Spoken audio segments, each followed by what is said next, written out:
Flor, ¿puedes guardar Profesora Marisol García, organizadora de este coloquio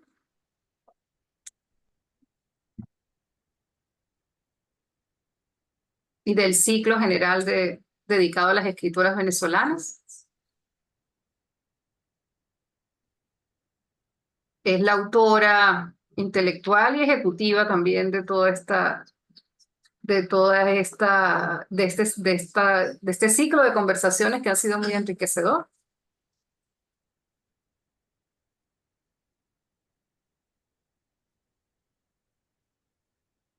Y Camilo Mora es el coordinador de nuestra maestría en literatura latinoamericana y del Caribe de la Universidad de los Andes.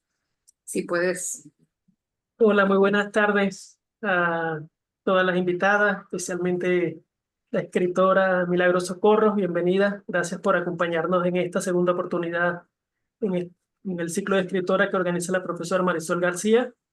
Queremos agradecer también a la investigadora Luz Marina Rivas por acompañarnos casi que permanentemente en esta experiencia y a la investigadora Solveig Villegas. Gracias por aceptar esta invitación.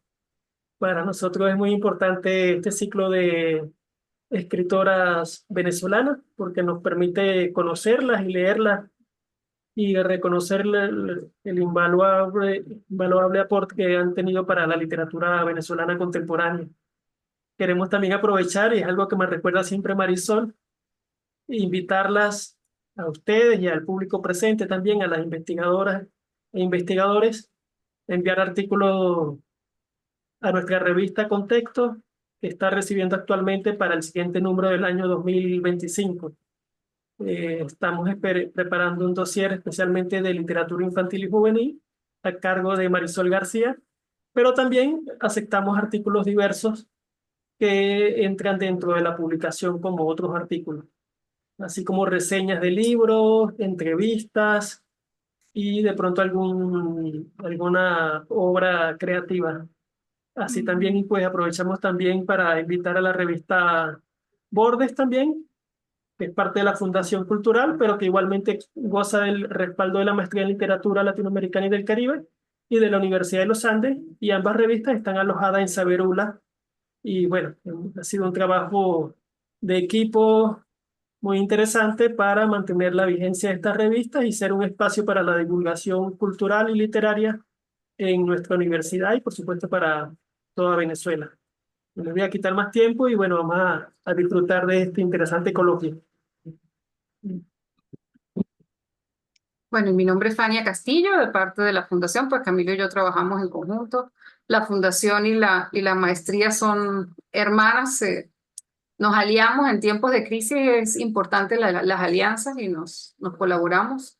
Y este es un espacio donde se generan muchas actividades, tanto virtuales como presenciales. Es un centro cultural, tenemos talleres, recitales literarios, musicales, taller permanente de teatro, funciones de artes escénicas y pues seminarios abiertos de mitología, de psicoanálisis.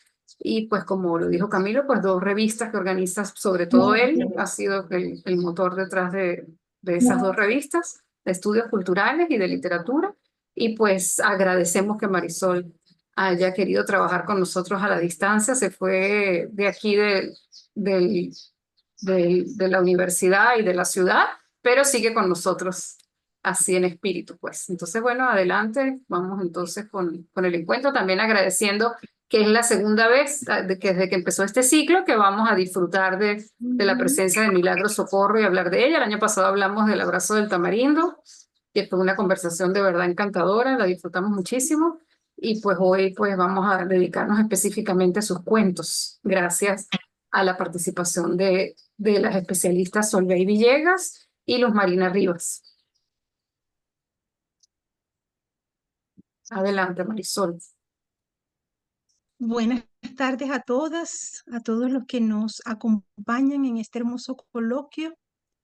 Vamos a hacer la presentación de Milagros Socorro, aunque yo estoy segura que todos los que estamos aquí ya la conocemos. Como bien mencionó Fania, El año pasado hicimos un coloquio sobre la novela El abrazo del tamarindo y quedamos muy encantados y por eso estamos repitiendo autora, cosa que es rara en el seminario, es la primera autora que repetimos. Bueno, este coloquio es sobre los cuentos de milagros, porque el año pasado nos centramos en la novela. Nació el 19 de marzo de 1960 y como bien señala Fania, esta es un seminario que se inscribe dentro de la maestría y está auspiciado por la Fundación Cultural Bordes. Quisiera antes de comenzar con el programa, em, compartir con ustedes esta nota de duelo, porque Antonieta Madrid, escritora venezolana, falleció a los 85 años, el 21 de junio, y fue una narradora muy importante. Su novela más conocida, No es tiempo para rosas rojas, y otras obras seguramente las vamos a tocar en un homenaje que vamos a planificar para ella, bien merecido homenaje. Esta es una nota que salió en Letralia, no tenemos datos sobre su muerte, pero bueno, ya cuando nos dediquemos a ella podremos compartir con más detalle. La siguiente presentación, Fania. Si te perdiste algunas actividades del Seminario de Escritoras Venezolanas, te invitamos a verlos a través del canal de YouTube de la Fundación Bordes. El primero fue sobre Solitaria Solidaria de Laura Antillano, el segundo Hani Osot, el tercero sobre Carmen Vicenti, el cuarto sobre cuentistas venezolanos, una conferencia del profesor Rubi Guerra, y el quinto aún no lo tenemos en línea, pero ya estamos resolviendo eso, fue sobre la poeta Millo Vestrini. El coloquio de hoy también estará disponible en el mismo canal. Les agradecemos que por favor apaguen sus micrófonos para que no haya interferencia. La siguiente presentación, por favor, Fania. A Milagros ya la tuvimos el año pasado, está ahí en el canal de YouTube para todos los que quieran ver este coloquio, los invitamos a revisarlo. Vamos entonces a hablar sobre la escritora. Ella es una periodista, escritora venezolana, nacida en Maracaibo en 1960. Trabaja como periodista independiente en diversos medios impresos. Ha publicado en las revistas Exceso, Bigot y Clímax, así como en diarios El Universal y El Nacional, entre otros. Fue directora, periodista y traductora en Código Venezuela entre 2009 y 2015.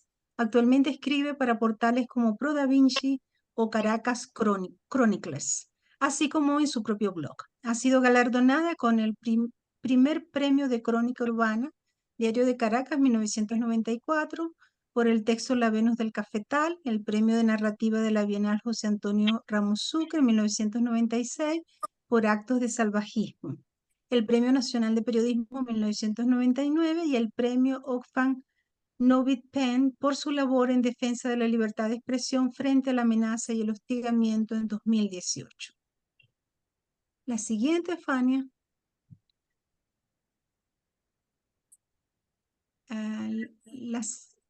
La siguiente presentación. Ahora les voy a mencionar cuáles son las obras que ha publicado.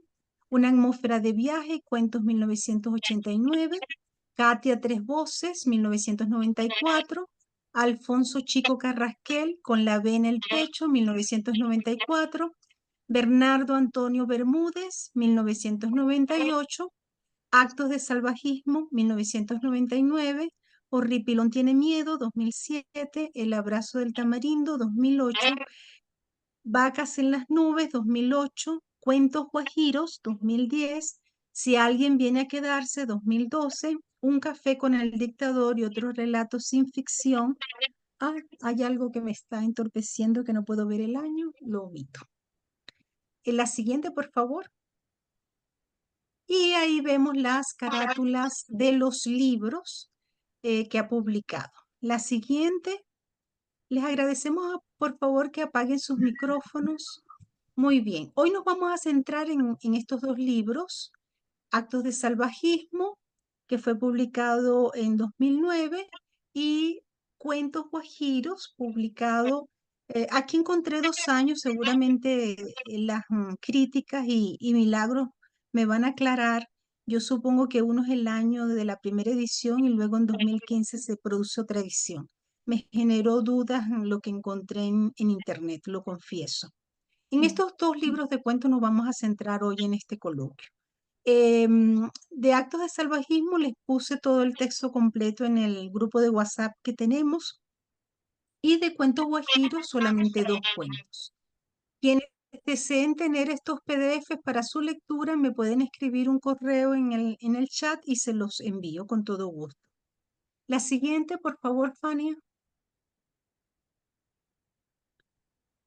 Bueno, vamos a centrarnos entonces con quiénes vamos a conversar hoy. Tenemos a la profesora investigadora Luz Marina Rivas.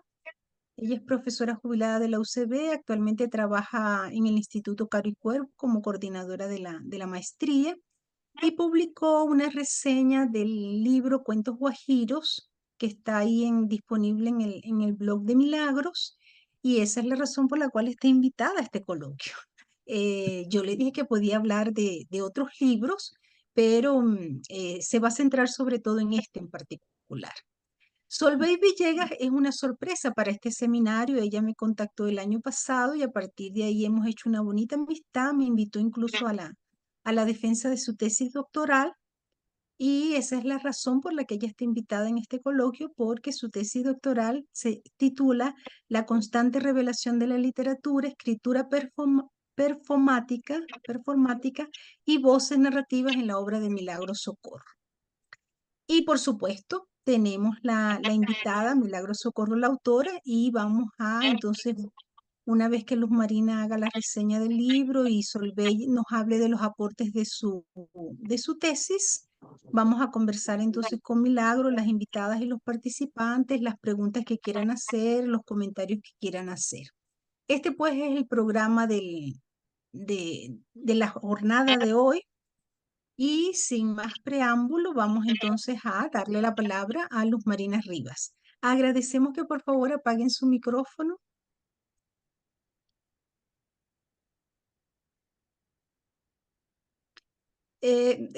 ¿Podrías ya cerrar la presentación, Fania?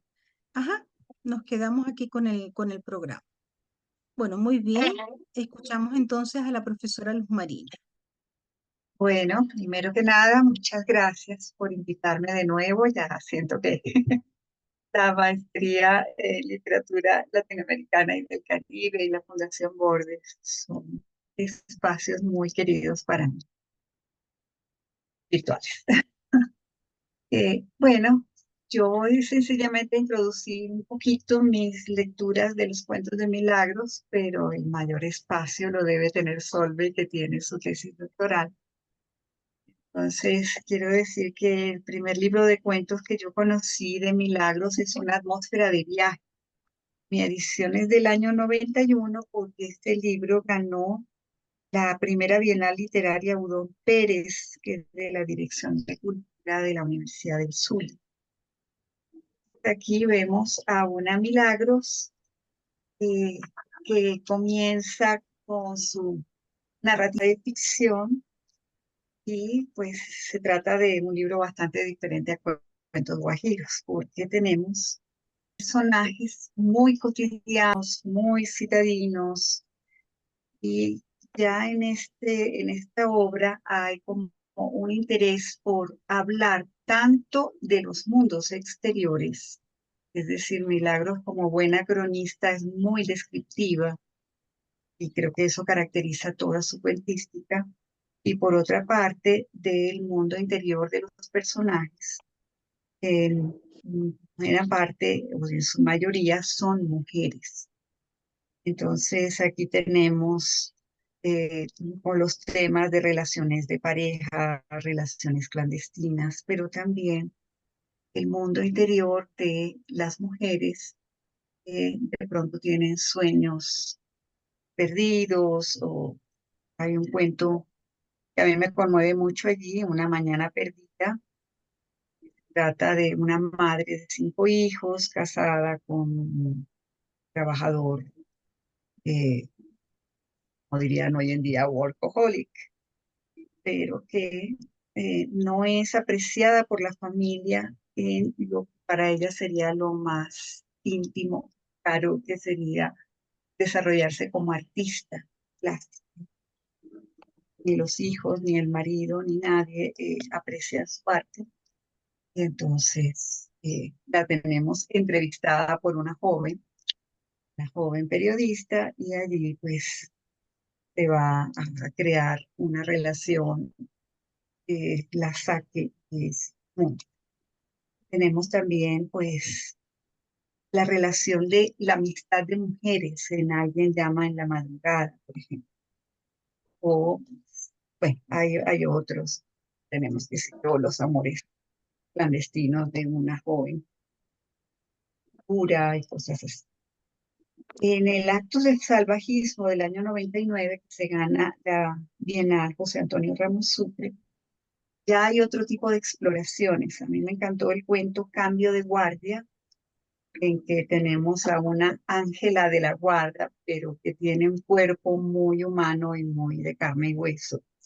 Entonces, una pequeña ángel desnuda que tiene que cuidar a un hombre bastante rutinario, bastante limitado, pudiéramos decir, y entonces uno pudiera ver allí como las metáforas de cómo las mujeres en su labor de cuidado pueden sacrificar hasta la vida por hacer este tipo de papeles tradicionales. Está el cuento de Navidad, que también es muy hermoso, porque se trata de una mujer de unos 60 años que quiere cenar con Joe DiMaggio, ese es su sueño, y entonces está todo para cumplir. Entonces allí hay eso, como algunas narraciones están en primera persona, otras están, digamos, con un narrador cómplice, pero va develándose los mundos interiores. Y lo que antecede a Cuentos Guajiros es el cuento La dulce pena de vivir, en que uno pudiera sentir, ya Milagros nos dirá si es así o no, ecos autobiográficos. Se trata pues de una voz femenina que recuerda su infancia frente a la sierra de Perijá, mientras la familia, eh, digamos, viviendo en un lugar bastante separado de cualquier gran ciudad, pelea con el televisor para poder verlo, porque no hay señal, al mismo tiempo hay costumbres antiguas que quedan, y bueno, y las descripciones de Milagros son espectaculares. Canta cómo ella busca imágenes para describir las cosas. Así, por ejemplo, nos está mostrando cómo una personaje está planchando con una vieja plancha, de esas de carbón. Dice, mientras una de las antiguallas volaba como un pájaro arrocero petrificado en la alzada por el borde de un pantalón, la otra se calcinaba en el infierno. Entonces, son descripciones muy, muy particulares, me encanta. Bueno, entonces acá en Cuentos Guajiros tenemos otra cosa. Acá hay 7 cuentos que tienen que ver con el mundo de los distintos grupos guajiros. Se publicó en 2011, y entonces acá tenemos el encuentro de culturas, encuentro de la cultura de los criollos con los indígenas.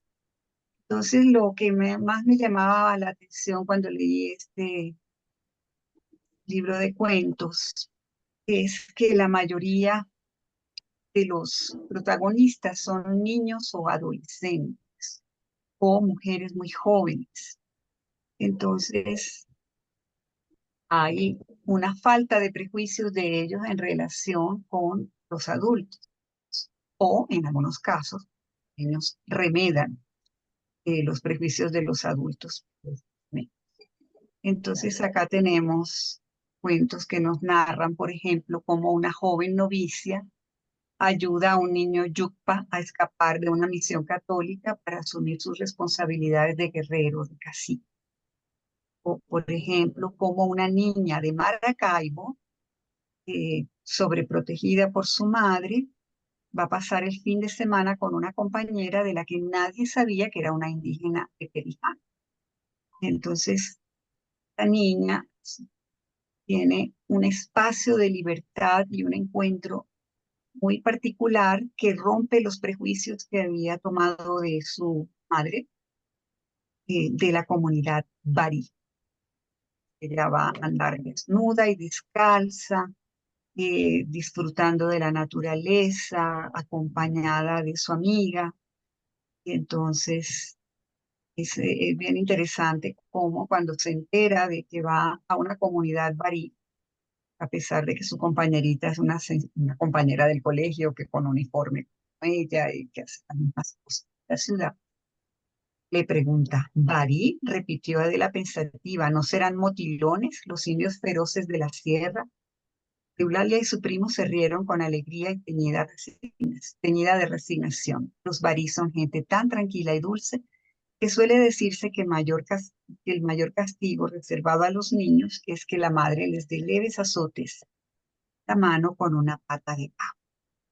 Tenemos también otro cuento muy conmovedor, La viuda Añú, en la que una adolescente deja su uniforme colegial de ciudad para participar en la ceremonia de iniciación de las adolescentes al tener su primera menstruación.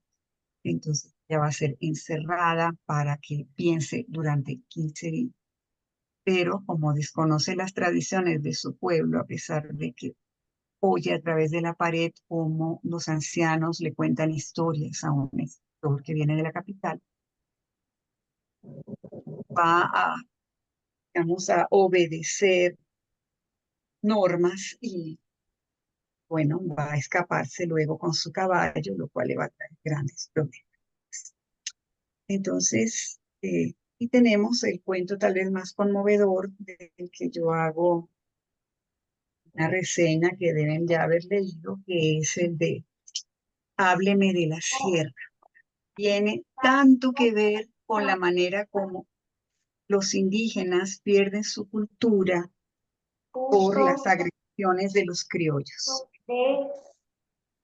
Hay alguien, el micrófono. Pero oye, Ana, ¿qué le pasó? Papito está como trabajo. Vamos a buscarle una más fácil. A ver, lea esto. Esta tiene las palabras más cortas. ¿Qué es aquí?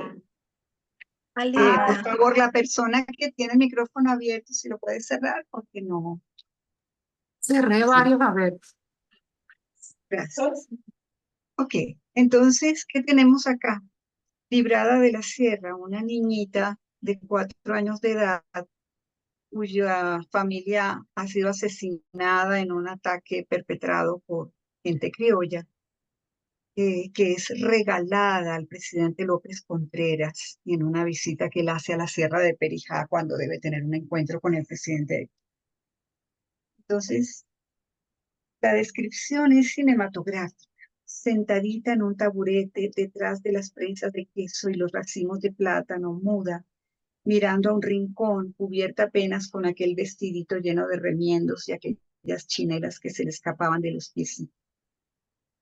Su cabello lucía polvoriento, tenía heridas recientes en las piernas y sus codos se veían despellejados, pero lo peor era la angustia que vibraba en lo profundo de su mirada ausente.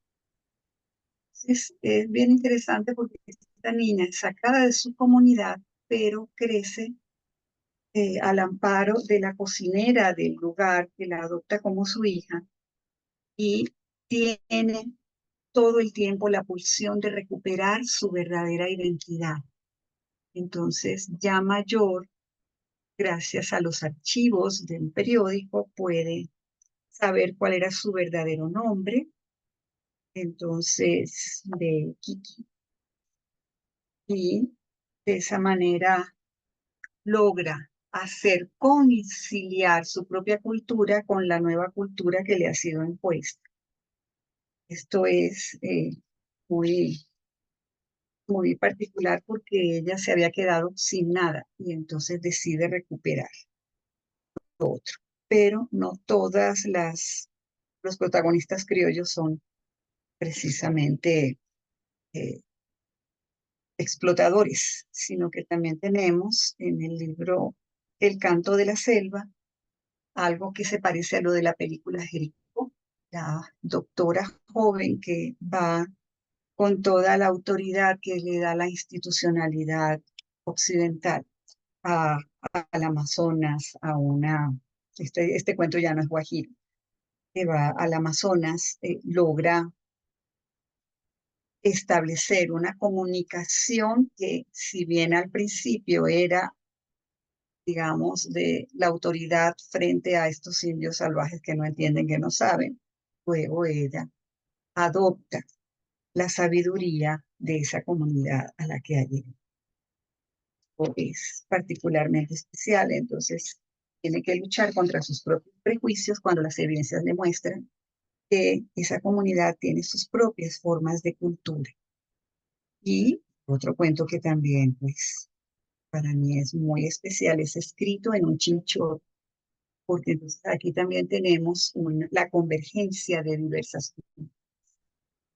Tenemos una niña indígena que niega su origen, que tiene prejuicios, hasta que su abuelo la lleva a, a visitar a una familia donde hay una niña de su edad que ella supone que va a ser una pobrecita y resulta ser que la chica prácticamente la reina de la región porque se la lleva por todas partes a conocer todo tipo de personas, a moverse con suma libertad y a encontrar a una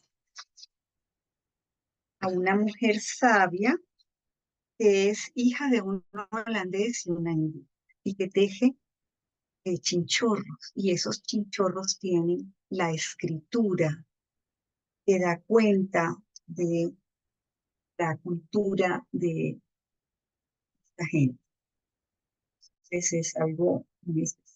O sea, la niña que al principio decía que no se pondría una manta ni amarrada, luego, porque se ponían mantas solo las mujeres pobres que no tenían algo bonito que ponerse, luego ve cómo el viento canta en las mantas de las mujeres guajiras, o encuentra en el chinchorro todas las historias que ha estado viviendo con su amiga y encuentra las respuestas que no le había dado su vida de niña de colegio que asistía con uniforme, una escuela normal.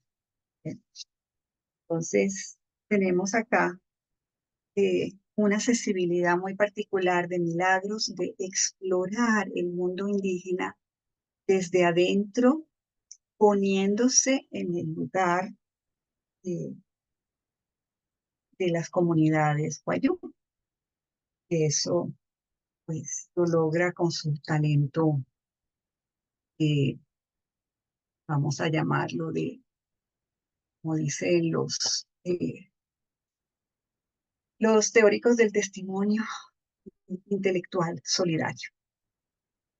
Desde esa posición busca entrar en ese mundo y conocerlo en su complejidad y ver también que ya los diálogos culturales están instaurados en el interior de esas. Vamos a dejar hasta aquí para que podamos escuchar. Muchas gracias, Luz Marina, por compartirnos esa experiencia tuya de analista y de lectura de estos cuentos. Vamos a continuación a escuchar a la doctora Solveig Villegas. Ella nos va a exponer una parte de su tesis doctoral sobre la obra de Milagros Socorro. Adelante, Solveig, te escuchamos. Bueno, buenas tardes a todas, a todos. Es un gusto y un honor y un compromiso estar aquí. Eh, Gracias al empeño y a la dedicación de la profesora Marisol García de reunirnos en torno a nuestras escritoras. Eh, es un honor para mí porque mi escritora sobre la que he estado leyendo los últimos 3 años y medio de mi vida, pues está aquí. Es un honor y un gusto y una alegría poder verla, aunque sea a través de la cámara. Em, y es un honor también porque una de mis principales críticas literarias aquí, que es la maestra Luz Marina Rivas, que también me ha estado acompañando aunque lo ignore, ¿no? Entonces es un placer, un gusto inmenso, ¿no? Estar aquí. Voy a tratar de compartir la presentación breve que hice. Traté de hacer algo muy corto. Yo sé que la profesora Marisol ha querido que, profesora, yo le envié mi presentación, ¿usted no la ve por allí? Así, a ver aquí. Yo se la envié porque a veces esto se traba un poco. Sí, yo la ¿Ustedes tengo y alcanzan a ver? sí, sí, se ve Sí, perfecto. se ve perfecto. ¿La ven bien? Sí, Sí, se ve sí. bien. Bueno, bueno, lo primero es decir, intentando vencer un poco el temor, el miedo, es que yo no soy una experta, yo solamente soy una docente venezolana, investigadora de estudios literarios. Experta es la maestra Luz Marina Rivas, es una experta. Y simplemente migré y vine a Brasil a cursar estudios de quinto nivel, con una beca de estudio, y elegí entre las escritoras que tenía, digamos, pensadas, a Milagros Socorro, porque es una de las que más había abordado. Entonces, también decir, antes que nada, para no olvidarlo, que lo que sucede con las escritoras venezolanas, con nuestras escritoras, es que es algo muy afortunado, es que a través de la escritora que elijamos vamos a llegar ineludiblemente a cada una de las demás conforme vayamos avanzando, a las narradoras, a las poetas, a las ensayistas. Vamos a ir llegando a través de una escritora que elijamos, vamos a ir llegando siempre a las demás. Entonces, es una fortuna, ¿no? Y mi trabajo se ha hecho, o mi tesis doctoral se hizo en el marco de una bolsa de la Organización de Estados Americanos, de la que fui afortunada ganadora, y he cursado en estudios en la Universidad Federal de Espíritu Santo. En mi tesis trabajé la novela El abrazo del tamarindo, también el libro Cuentos guajiros y el libro Actos de salvajismo, además de un texto narrativo literario que Milagros Socorro publicó en Pro Da Vinci, que se llama Secretarias, no exactamente. Y por último, una entrevista que le fue hecha por un investigador uruguayo de apellido Ruffinelli en el año 2008, a partir del cual, a través de sus respuestas o a través de sus respuestas, pude perfilar cuál iba a ser, digamos, mi búsqueda, el perfil de mi búsqueda, ¿no? De qué era lo que iba a hacer. Em, Vamos a ver acá. Me dicen si se ve.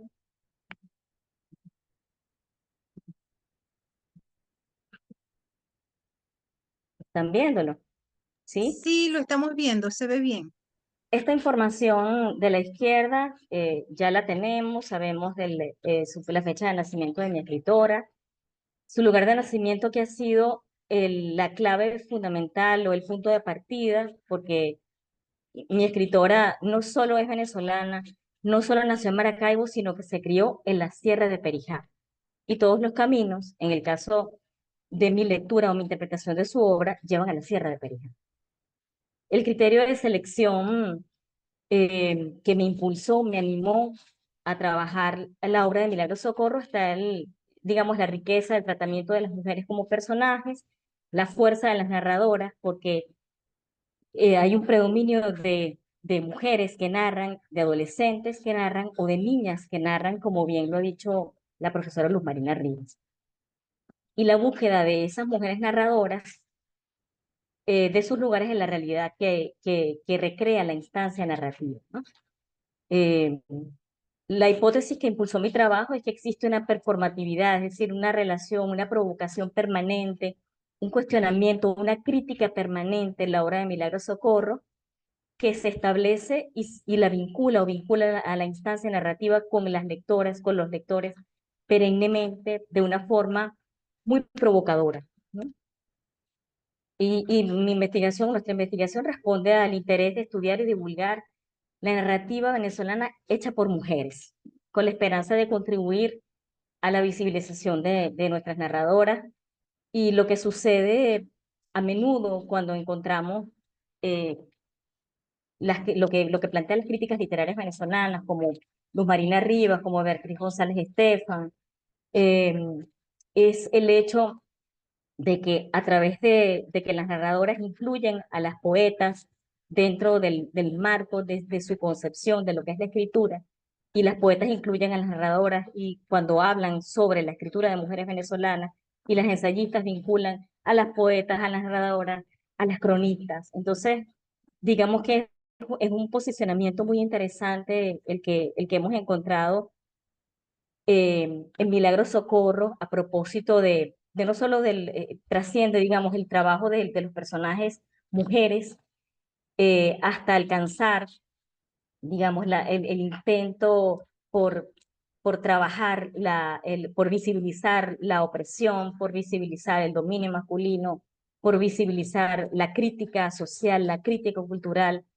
y un trabajo que mi escritora hace partiendo desde la instancia medular, que es su formación y su crianza, el levantamiento de su conciencia como mujer, como persona, como escritora, desde la Sierra de Perijá. Acá he comentado, acá coloco un comentario acá a la izquierda sobre su fortuna crítica, solo para recordarles que mi escritora ha sido incluida al menos en estas colecciones que yo estoy compartiendo acá, empezando por 17 narradoras latinoamericanas, que fue una antología que salió en el año 1996.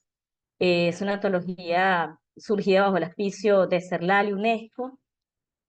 También está incluida en El gesto de narrar, esa antología fundamental del cuento venezolano hecha por ese crítico cubano-venezolano Julio Miranda en el 98, terminada en el 95 y publicada en 1998. El hilo de la voz, antología importantísima de Yolanda Pantin y Ana Teresa Torres, que son o que forman parte, esas escritoras, narradora y poeta respectivamente, también forman parte de la batería de críticas literarias que cualquier estudioso que se interese por las narradoras o poetas venezolanas debe tener en cuenta. Las mujeres toman la palabra, que es una antología realizada por Luz Marina Rivas, en la cual, por supuesto, también está incluida Milagro Socorro con el cuento Cambio de Guardia. Las voces secretas y la vasta brevedad, antologías llevadas a cabo por don Antonio López Ortega en el primer caso, y en el segundo caso por López Ortega, Carlos Pacheco y Miguel Gómez en el año 2010. En ambas antologías, Milagro Socorro es incluida con el cuento Las tres hermanas Lecuna, ¿no? Particularmente es un cuento bastante antologizado, y razón por la cual yo no lo incluí, ¿no?, dentro de mi análisis, porque ha sido bastante trabajado. Igual el cuento Cambio de Guardia no lo incluí porque ha sido bastante trabajado. Incluso aunque no lo coloco aquí, no lo inserté, eh, hay relatos particulares, por ejemplo, de cuentos guajiros, La muñeca nadadora, el cuento que abre el libro, que es preciosísimo, sobre los indígenas Aprevia. Fue un cuento que entre el año 2012 y 2015 eh, era llevado, no sé si la profesora Luz Marina lo recuerda, mucho a los congresos de literatura venezolana, al ENDIL, al Encuentro Nacional de Docentes Investigadores de la Lingüística y la Literatura. Entonces no lo incluí por eso, porque han sido en este caso piezas literarias que ya han sido bastante conocidas. Por último, cito, aunque es una antología bastante sui generis, Fervor de Caracas, es una antología literaria centrada en la ciudad de Caracas, en nuestra capital, por Ana Teresa Torres, una antología importantísima, y la incluyo allí porque Milagros está allí presente con la crónica La Venus del Cafetal, ¿no? Entonces, quisiera comentarles que el hecho de que haya ordenado, de que mi trabajo tenga este orden, responde a que yo no solo estaba tratando de presentar mi lectura, mi interpretación como investigadora, sino de presentarles a las profesoras, a los profesores brasileños, a mi escritora, ¿no? De hacer un marco para que ellos comprendieran qué ha escrito, cuál es su fortuna crítica, por qué es importante, por qué es destacada, ¿no? Entonces, un poco responde a eso. La entrevista en la que trabajé en el primer capítulo de mi trabajo, ¿no? de mi estudio, tiene que ver o fue hecha por ese crítico Jorge Ruffinelli y, en el año 2008, y respondió mi elección al hecho de que allí Milagros habla mucho sobre las respuestas que además son sumamente generosas, porque mi escritora no solo es una excelente entrevistadora, sino una entrevistada generosa, es decir, que responde de manera muy fehaciente, muy detallada a las preguntas y le da mucho material al entrevistador. Entonces yo me aproveché de eso todo cuanto pude y empecé a ver hace ya 4 años las pinceladas de los elementos autobiográficos, de su crianza en Machiques, de su visión sobre los indígenas sobre todo, y con un especial afecto constatado en su producción literaria por los indígenas Bari en particular, por los Barí en particular. De hecho, les dedica 2 cuentos en el libro Cuentos Guajiros. Es la única etnia a la que le dedica 2 cuentos. Y empecé a mirar a través de esa entrevista la propia ficcionalización que hace mi escritora de sí misma, ¿no? Que yo diría que Milagros Socorro es el personaje más ficcionalizado en sus crónicas, ¿no? Porque se trabaja, se toma mucho como terreno ella misma para presentar la propuesta de lo que ella quiera presentar, ¿no? Sea en una entrevista, sea en la crónica, sea en un relato. Em, Esas respuestas a esas preguntas, yo trabajé solamente 2 de las respuestas, confirmaron el sendero que yo había planteado, que yo estaba incluyendo, que es los elementos autobiográficos en la obra de Milagros y la presencia siempre de las narradoras y su cuestionamiento del silenciamiento y la opresión de las mujeres, lo cual no niega, por supuesto, lo cual incluye, sobre todo en las entrevistas que ha hecho mi escritora. Hay un cuestionamiento no solo a través de los personajes, no solo a través de la ficción, sino a través de su voz, ¿no? de, el- de lo mal leídas que son las narradoras y las poetas venezolanas, de lo leídas de lo mal publicadas o de lo omitidas que han sido, ¿no? En su mayoría. De hecho, ella plantea en esa entrevista que yo tomo en cuenta que si autoras fundamentales nuestras como Antonia Palacios o como la misma Ana Teresa Torres han sido mal leídas, ¿qué puede esperar ella, no? Que fue una respuesta que me movió mucho. ¿Qué puedo esperar yo si no ser olvidada, no? Es parte de una respuesta que me impactó mucho. Este, es un poco eso, esa entrevista me dio luces de hacia dónde o desde dónde podía yo empezar a plantear una interpretación, porque en particular yo no veo la obra, hasta ahora, la obra de Milagros Socorro tanto como un legado, porque su obra está en desarrollo. Yo sigo todo cuanto escribe, por ejemplo, en Pro Da Vinci, y ahora es cuando, ¿no? Su obra está en desarrollo y hay unos elementos muy, muy interesantes eh, que uno pues aborda y va disfrutando, ¿no? Va percibiendo. Acá les planteo, les cuento brevemente que en el texto Secretarias no exactamente, que ella por cierto llama sus textos de la sección Una foto, un texto, los llama notas. A mí me parece algo muy gracioso. Ojalá uno pudiera escribir unas notas de ese calibre, ¿no? Eso a mí me parece muy gracioso. Son textos narrativo-literarios, algunas veces se acercan a la crónica, testimonio, otras veces se acercan provocadoramente al relato, pero la mayoría de las veces son de calificación o de clasificación difícil, ¿no? Muy, muy difícil. En ese texto, Secretarias no exactamente, la instancia narrativa nos lleva a partir de una fotografía en la que están, allí la presento a la izquierda, 3 mujeres sentadas, ¿no? Aparentemente como secretarias, pero lo que son es pioneras en la informática venezolana, ¿no? Entonces ella a través de una foto construye y desarrolla el papel de esas mujeres y ella las llama mascarones de proa, porque todavía iba a pasar la otra mitad del siglo XX y lo que lleva nuestro siglo y la lucha de las mujeres por encontrar su lugar, o nuestra lucha por encontrar un lugar y hacernos de un lugar, está más vigente que nunca, ¿no? Acá presento algunas ideas sobre el abrazo del tamarindo e introduzco, digamos, la performatividad o esa relación provocadora que trata de plantear la instancia narrativa eh, desarrollada por Milagros Socorro como una relación constante con las lectoras, con los lectores, ¿no? Entre los rasgos autobiográficos que forman parte de esa performatividad está la música y el baile. Por supuesto, Milagros Socorro se ha declarado en muchísimas entrevistas una bailadora consumada, una bailarina consumada de ritmos tropicales. También se ha declarado la mejor hacedora de toddy, por cierto. No ocultaremos nada.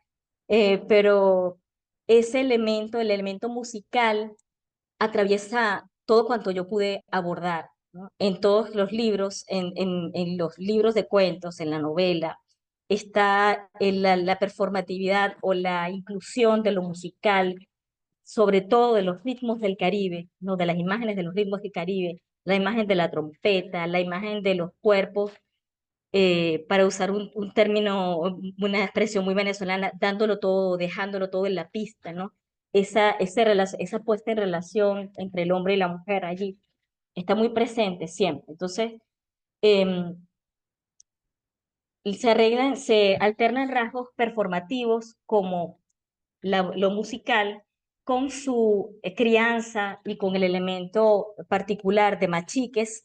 Machiques es un lugar ficcionalizado de manera constante, a veces enmascarado con otros nombres, ¿no? Como San Fidel de Apón, que se convierte en una recreación de machiques con otro nombre, y que lo vamos a encontrar no solo en la novela El abrazo del tamarindo, sino en sus relatos también, ¿no? Em, Eso forma parte de esa construcción performativa que ella lleva a cabo, ¿no? Em, en el abrazo del tamarindo, como comentábamos en el coloquio del año pasado, eh, de hecho lo comentamos mucho, la subversión de los papeles sociales, la presencia del cuerpo de la mujer y la posición subalterna de las mujeres, ¿no? Bajo la colonialidad, en este caso bajo las relaciones coloniales, bajo esas relaciones bien estratificadas de las mujeres criollas que emplean a las mujeres colombianas, negras, o bien a las mujeres indígenas, en este caso, guayú, ¿no? De la etnia guayú. Y las mujeres mediante la concreción, en el caso de cuentos de La Verso del Tamarindo, de un sueño musical, de esas mujeres negras, junto con la protagonista, que es una narradora de la cual no sabemos su nombre, pero que guarda un montón de rasgos comunes con la autora, ¿no? Eh, con Milagros Socorro. Y mediante la concreción de ese sueño, que es el parte del broche de la novela, las mujeres oprimidas que buscan una salida a esas relaciones bien estratificadas y que las subalternizan, ¿no? A través de la conformación de un grupo de vallenato y que se exiliarán o huirán prácticamente de San Fidel de Apón o de Machiques, llamado San Fidel de Apón, hacia, hacia un exilio tal vez definitivo, ¿no? Acá les comparto algunas ideas sobre el tratamiento literario de los cuentos de los pueblos originarios venezolanos en cuentos guajiros. Yo dispongo allí que he trabajado con la reimpresión de 2011, hasta donde he encontrado, eh, comentándole a la profesora Marisol, Cuentos Guajiros fue editado, si no me equivoco, en el año 2010, pero tuvo de 2 a 4 reimpresiones. Yo trabajé con la reimpresión de 2011, hasta donde sé no ha sido reeditado como tal, sino reimpreso. Em, de los 7 cuentos, como comentaba la profesora Luz María, trabajé 4. En este caso, pude trabajar el cuento Sombras en la Sierra, el cuento centrado en la etnia Yupa, Hábleme de la Sierra, centrado en la etnia Barí, el Canto de la Selva, centrado en la etnia Yanomami, y Tejido en un Chinchorro Guayú, centrado en la etnia Guayú, ¿no? Que es el cuento que cierra el libro. Em, Allí apuntamos la ancestralidad, que es un elemento presente, es un elemento que la instancia narrativa sostiene durante el desarrollo de las 7 recreaciones, de situaciones de narradoras o de niños, niñas que narran, ¿no? O de mujeres jóvenes que narran a menudo desde la visión ancestral de los pueblos originarios venezolanos, de esos pueblos en particular. Y apuntamos esa ancestralidad como legado que se funda en la oralidad y en el territorio, ¿no? Vamos a señalar el hecho de que en cuentos guajiros, la única etnia que no pertenece al estado Zulia, sino al estado Amazonas, específicamente a la Orinoquía, a la cuenca del Orinoco, es la etnia Yanomami, ¿no? De resto, las otras etnias trabajadas pertenecen al estado de nuestra escritora, al estado Zulia. Y en particular, son etnias que se encuentran o bien asentadas en la Sierra de Perija o en lugares como el norte, noreste, noroeste del estado Zulia, que es el caso de los wayú en particular, que ocupan un territorio bien, bien importante, porque además son la primera etnia venezolana en número, ¿no? En 2 de los relatos, digamos, la intención performática está vinculada al carácter posautónomo, es decir, la escritura de Milagros Socorro yo la caracterizo o la he caracterizado como posautónoma desde la voz de una teórica argentina que se llama Josefina Ludmer, porque es capaz de atravesar, de vincular géneros, ¿no? En este caso, por ejemplo, pongo un ejemplo muy breve. Hay posautonomía cuando miramos que nuestra escritora le hizo una entrevista a Javier Armato, que es un indígena yucpa. Le hizo una entrevista a Javier Armato, si mal no recuerdo, en 2006 o en 2007, que es un indígena yucpa que se volvió maestro intercultural indígena y que fue aculturado en la misión del Tocuco, allá en la Sierra de Perijá. Es decir, llega allí por una situación de violencia y es educado, reeducado, aculturado por los indígenas, por los evangelizadores capuchinos que están allí, y luego, con el paso de los años, se vuelve maestro intercultural indígena. Nuestra escritora lo entrevista. Después de la entrevista, ella hace un perfil, el perfil de Javier Armato, y luego ese personaje, esa persona real que ella entrevista y que es objeto de un perfil maravilloso, se transforma en un personaje literario y le da vida a un pequeño indígena del relato Sombras en la Sierra, ¿no? Entonces, nuestra escritora no ve límites, sino que su escritura atraviesa todo, va desde la entrevista al perfil y del perfil al relato. Entonces, es una escritura que es, digamos, transita, los personajes son capaces de transitar, son capaces, primero, de partir siendo personas reales, de transformarse, porque la persona que está en el perfil de Javier Armato, el perfil, como todos sabemos, pertenece al periodismo literario y es un personaje periodístico literario para después pasar a ser un personaje de ficción en el cuento Sombras en la Sierra. A eso me refiero un poco cuando llamo a la escritura de Milagros Socorro escritura posautónoma. El segundo caso que quiero comentar muy brevemente para pasar a la siguiente lámina es el hecho del cuento Hábleme de la Sierra, que protagoniza Librada de la Sierra, que es un relato que encontramos la fuente, digamos, el nacimiento el nacimiento de ese relato, el hecho real que lo provoca, en un hecho profundamente violento acaecido en los años 40 en el estado Zulia, en el cual una comunidad barí es arrasada, ¿no? Destruida, sus habitantes son asesinados y en su mayoría quemados por personas de la comunidad criolla y por indígenas de otras comunidades, ¿no? Y en este caso, la protagonista del cuento, de la protagonista que nuestra escritora ha vuelto personaje literario, fue un personaje real, ¿no? Que llegó, fue una de las pocas sobrevivientes de ese arrase de esa comunidad zuliana e indígena de los años 40, y que en el cuento aparece siendo obsequiada a un indolente general López Contreras, ¿no? En la realidad, quien fue obsequiado a López Contreras no fue ella, sino su pequeño hermano. Pero ese hecho violento, que yo creo que fue lo que más me impactó de Cuentos Guajiros, y es una de las razones por las cuales yo crepo de que el libro sea categorizado como un texto para niños y jóvenes, como literatura para niños y jóvenes. Para mí es un libro de cuentos para todo público, ¿no? Tal vez es esa categorización dentro de la colección de Santillana, la colección roja para niños y jóvenes, ha impedido, no, ha entorpecido el hecho de que Cuentos Guajiros sea incluido entre las historias antologables. Esa es mi opinión, mi criterio personal.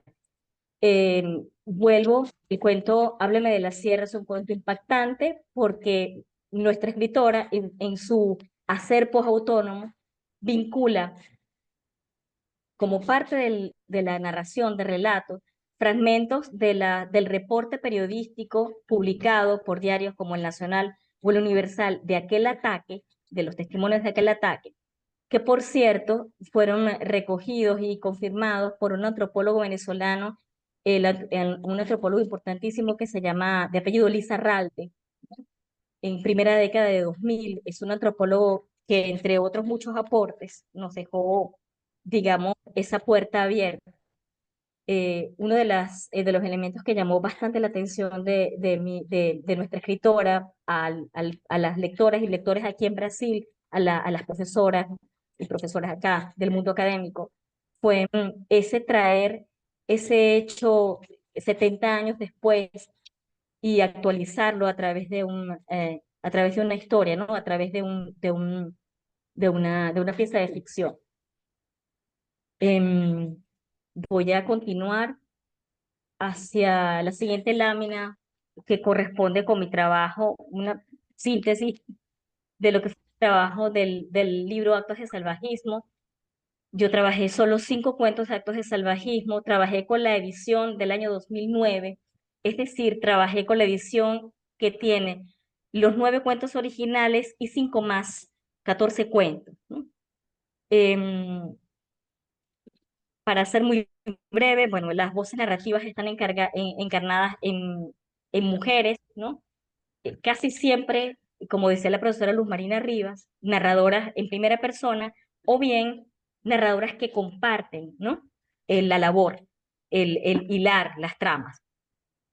La marca que llamé performática, más destacada del volumen, es el comportamiento disruptivo de los personajes femeninos y que yo relaciono con el hecho de que el libro se llame Actos de Salvajismo. En cada cuento suceden cosas insólitas, ¿no? En algunos suceden cosas realmente insólitas, como en el cuento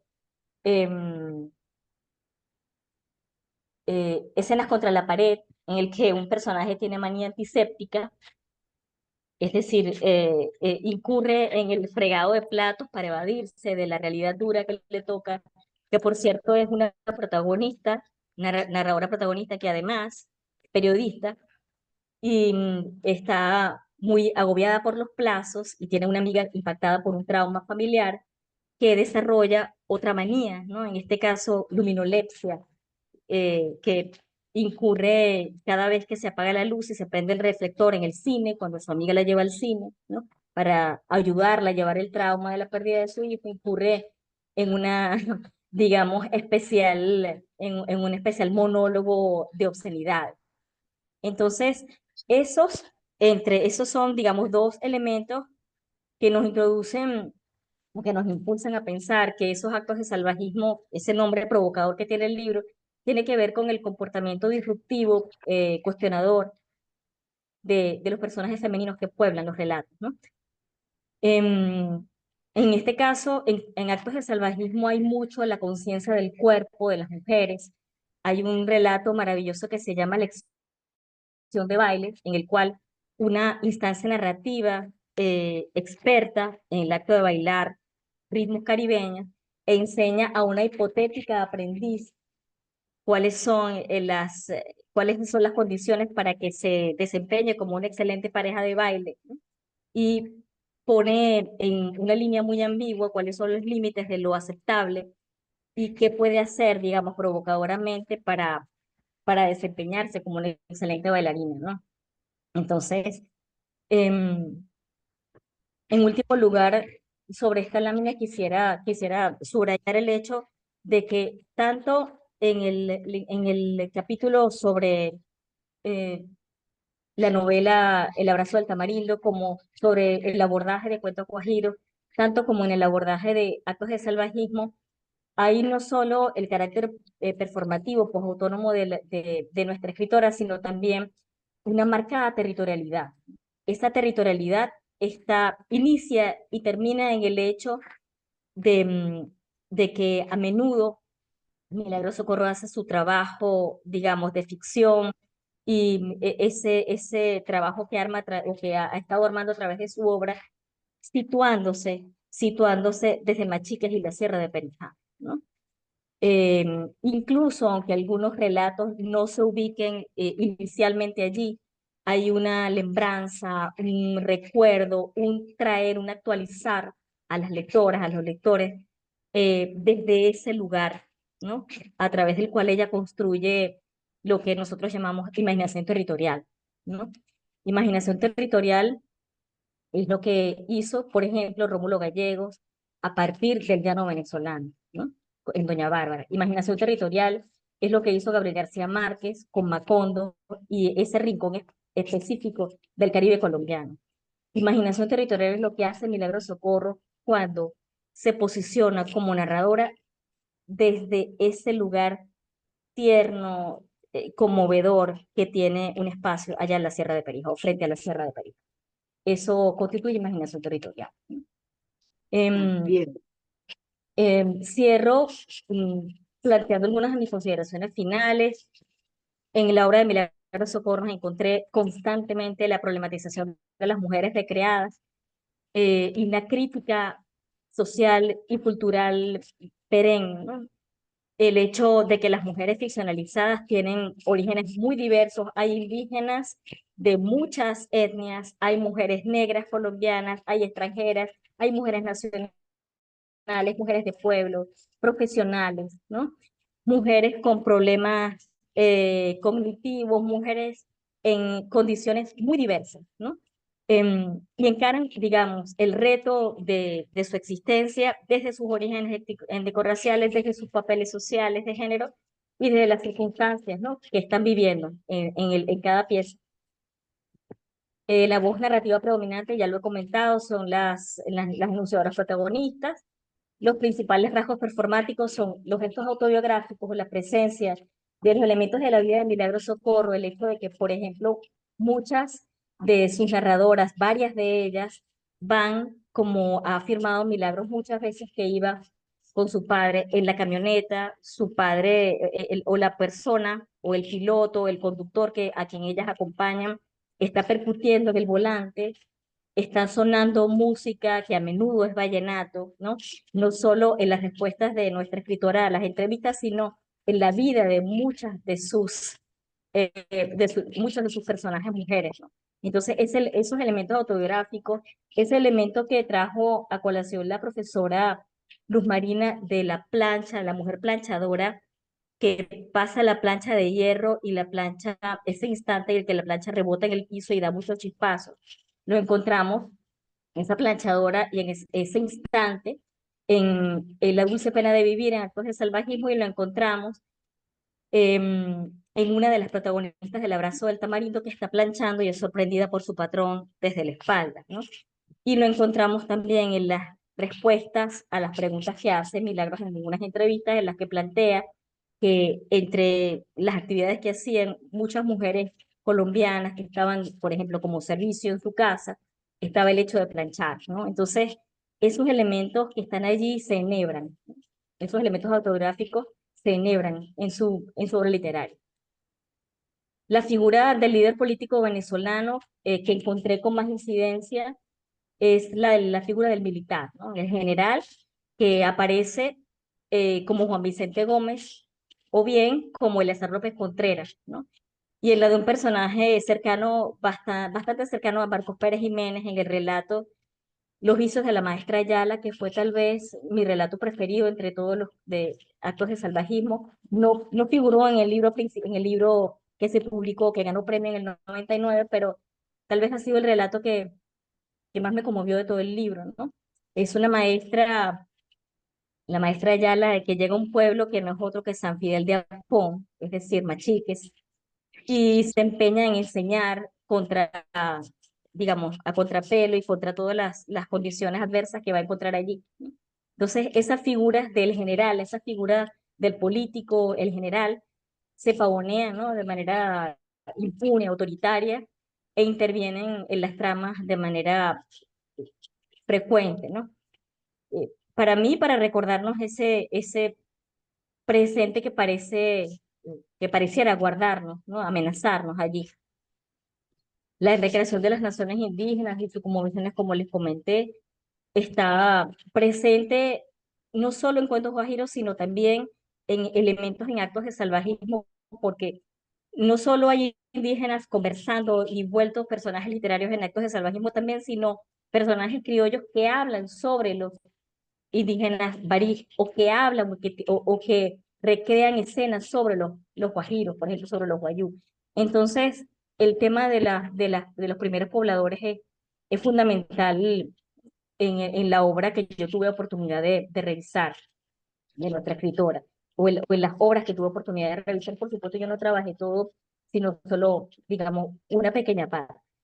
Y como les comentaba, en la tradición de autores venezolanos como Rómulo Gallego, como Antonia Palacio, que fabricó Imaginación Territorial desde la Candelaria o Caracas, y Miguel Otero Silva, la literatura de nuestra escritora, de Milagros Socorro, fabrica Imaginación Territorial, pero tienen, en el caso de ella, Machiques y a la Sierra de Perijá como el centro, ¿no?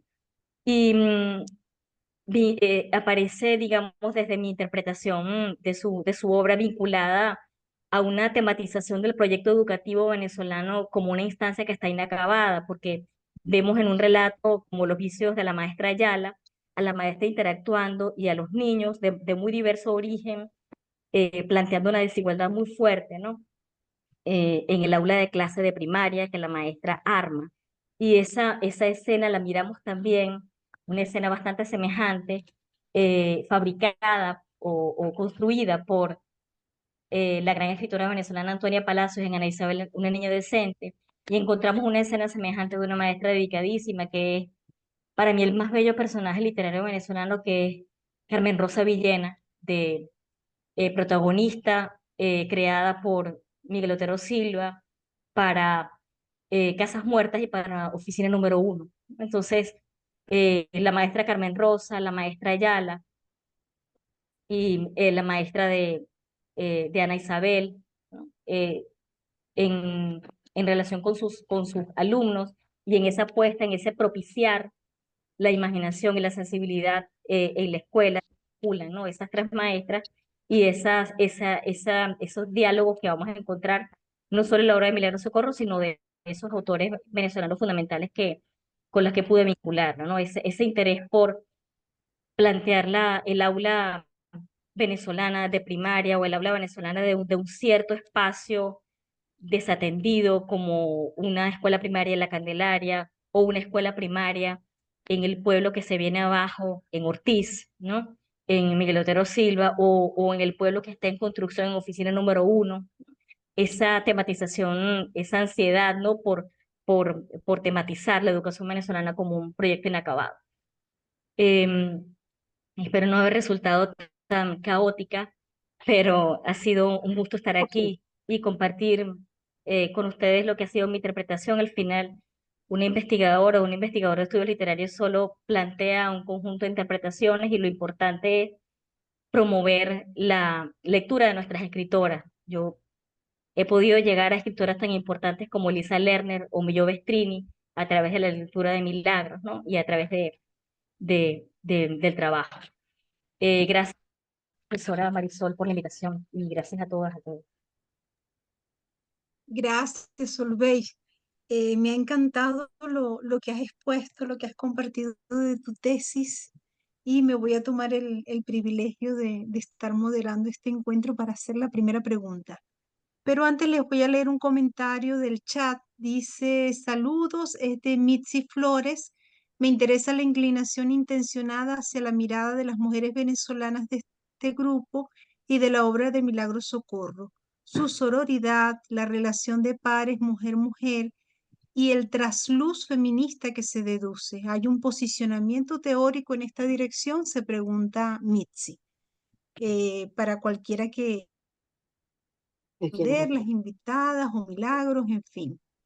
Y yo quisiera adelantarme a los participantes que no solamente pueden dejar sus preguntas, también Pero te alzar diga que la no es mano feminista, sino que es y de femenina. viva voz, Mercedes, tienes tu micrófono encendido. Y de viva voz poder conversar tanto con Luz Marina, Solveig y con Milagros. Entonces, bueno, yo quería preguntarte, Solveig, ¿cómo percibiste la recepción de tu análisis, de tu tesis por parte del jurado brasileño? Porque se trataba de una autora que seguramente ellos desconocían. Entonces, ¿cómo percibiste esa recepción? Bueno, gracias a Dios y también a que yo he tenido la fortuna, la bendición voy a echar un cuento rapidito, una incidencia. Mi orientador, aquí los tutores o las tutoras se llaman orientadores, ¿no? Aquí en Brasil, así como en España se llaman directores, aquí se llaman orientadores, Ah, ¿no? Y entonces lo primero que yo me encuentro cuando voy a la casa de mi orientadora, que la visito por primera vez en pandemia en 2020. Mi orientadora es la presidenta de la Academia Espíritu Santense de Letras, aquí es la profesora Esther Abreu Vieira. Lo primero que me encontré cuando me invita a su biblioteca y me apartó un lugar y me dijo, este es tu espacio, mis libros son para ti. Y yo estaba honradísima. Lo primero que encuentro es que la profesora Esther tiene todo Rómulo Gallego, todo. O sea, entonces, bueno, los docentes venezolanos y los escritores venezolanos viven, y las escritoras viven quejándose de que nuestra literatura es poco leída, no solo en ujú, Venezuela, sino fuera, es verdad. Entonces, ¿qué probabilidad había de que yo me encontrara con una orientadora que se hubiera leído Rómulo Gallegos y que estuviera leyendo Rómulo Gallegos desde que aprendió español, porque ella es hispanita, desde los años 60? Entonces, fue una cosa sorprendente y maravillosa. Entonces, a partir de esa cercanía de ella con la literatura venezolana, además conoce muchos autores venezolanos. eh, Me demostró conocer novelas de autores venezolanos mucho mejor de lo que yo había leído, cuestión que lo hace sentir uno honrado, agradecido, ¿no? De eso, muy agradecido. Eh, y ella, empezando por ella le dio la bienvenida a mi propuesta, me dijo, me dijo enseguida, leyó El abrazo del tamarindo, me dijo, qué cosa tan bella. Después me dijo, ¿qué más quieres trabajar? Le presenté Actos de Salvajismo y después me dijo, lo último que leyó fue Tejido en un chinchorro guayú. Me dijo, dejaste lo que me gustó más para el final, ¿no? A ella le gustó mucho. ujú, Y el resto del jurado también estuvo muy receptivo. Mi jurado fue brasileño y argentino. Brasileño, perdón, venezolano y argentino, ¿no? Y es una recepción bien grande. Además, estamos eh, ya difundiendo, digamos, yo a través de algunos jurados de acá, pues imprimí toda la obra de nuestra escritora y se la llevé a su casa.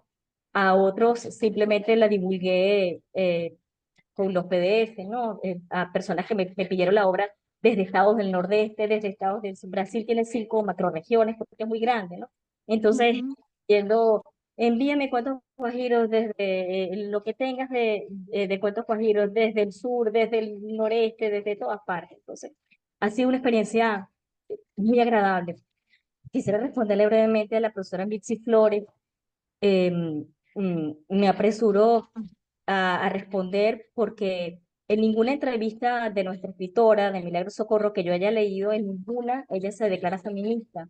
Lo que yo sí pude encontrar, o lo que sí, y desde lo cual baso parte de mi argumentación, de mi batería teórica, es que hay en su literatura un posicionamiento muy claro, ¿no? Un posicionamiento una crítica del papel social de la mujer y de las condiciones de las mujeres, ¿no? Una crítica que ella adelanta y en la que tienen voz, porque ella presta oídos, ¿no?, a las mujeres, no solo a las mujeres criollas, no solo a la mujer que está en la ciudad, no solo a la mujer que camina por las calles de Machiques o que camina por las calles de Caracas, sino a la mujer que camina por la selva, por lo que ella llama el Palacio Paramero de la Sierra de Perijá. No solo digamos, a las mujeres venezolanas, sino a las indígenas que tienen sus propias naciones, a las mujeres colombianas, a las mujeres del Caribe, ¿no? Entonces hay un posicionamiento de género allí, sin que nuestra escritora diga, ah, soy feminista, no, no, pero hay un posicionamiento fehaciente, ¿no? Que también me invitó, ¿no?, a trabajar. Muchas gracias. Gracias, Solveig.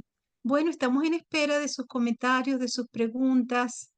Las invitadas también pueden conversar con Milagros si le quieren hacer alguna pregunta sobre su obra. Todas esas posibilidades son posibles en esta dinámica que les he planteado.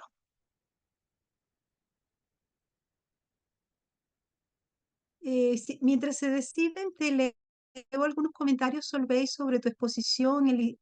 Elizabeth, Jenny, Yachet, Mincy, todas te agradecen tu clara, precisa exposición y te felicitan por tu aporte en tu tesis doctoral.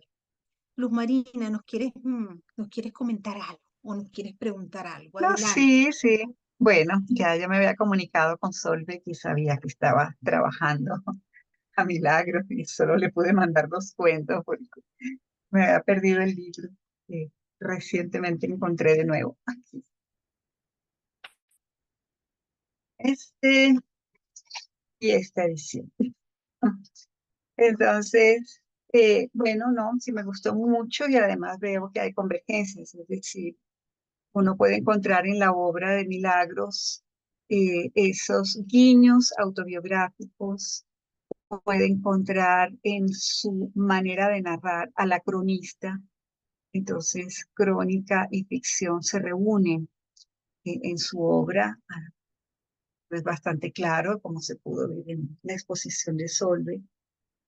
Y yo le quería preguntar a Milagros sobre algo que comentaba ella hace mucho tiempo, que era sobre su trabajo con los diálogos, porque a mí me resultan convincentes.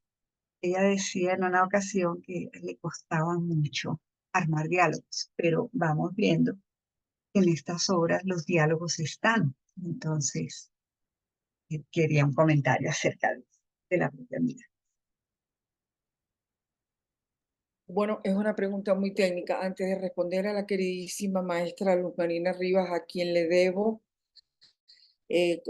cuando he necesitado estímulo, y Dios sabe que todos los escritores necesitamos estímulos para seguir trabajando, porque yo creo que tengo una audiencia como periodista, o la tenía, no sé, sí, la tenía.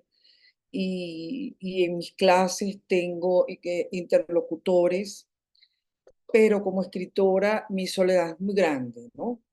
Es muy grande. Yo estoy muy, muy impactada con la lectura de Solveig, o sea, la lectura de mis humildes páginas, y le quiero, bueno, agradecer sería no decir nada, pero solamente quiero pedirle que no deje nunca de llamarme mi escritora, porque me resulta muy estimulante, me parece que no sé, que saben que siempre tenemos la impresión de que no hemos hecho nada, de que yo me la paso panza arriba leyendo novelas, que soy una floja, que a mí lo que me encanta es estar leyendo y que, bueno, siempre me estoy dando latigazos porque me la paso leyendo y que además no leo nada de provecho, sino tonterías y novelas y que alguien me llame su escritora, aun cuando sé, por supuesto, que se trata de una tesis, en fin, de un requisito, pero siento o sea que en esa apropiación que hace una escritora venezolana, una joven investigadora venezolana, siento que, bueno, una continuidad, una pertenencia, algo muy cálido para mí, que bueno, sea como sea, no estoy en Venezuela, ya cuando estaba, tampoco estaba, porque los conflictos eran muchos, porque la polarización es muy dolorosa, en fin, me tienen que ir, ¿cómo se dice? Pastoreando, porque si no me disperso y francamente estoy muy impactada, ¿no? Con lo que he oído y he pasado de una inmensa incomodidad, no solo por el hecho de que parece que estuvieran hablando de mí como si ya hubiera tirado la pata, cosa que no me inquieta tanto, pues, sino que es muy raro, digamos, esa persona de la que hablan. eh, es muy raro, pues, y francamente me resulta sumamente incómodo, sumamente, no sé, en parte por eso, porque siento que no tengo tal cosa como una obra, siento que hubo años de mi vida que le dediqué a una tarea, fueron muchos años para escribir una nota periodística, una nota de un artículo de opinión, ¿no? Porque un artículo de opinión uno no está citando a nadie, a veces sí que lo hace naturalmente, a veces sí que lo haces, pero digamos, un artículo es una cosa que no existía y ahora tú la vas a hacer con tus propias ideas y con tus palabras, ¿no? Pero a lo que voy es que para escribir un artículo de 3 cuartillas, uno tiene que leer por lo menos 30 o 60.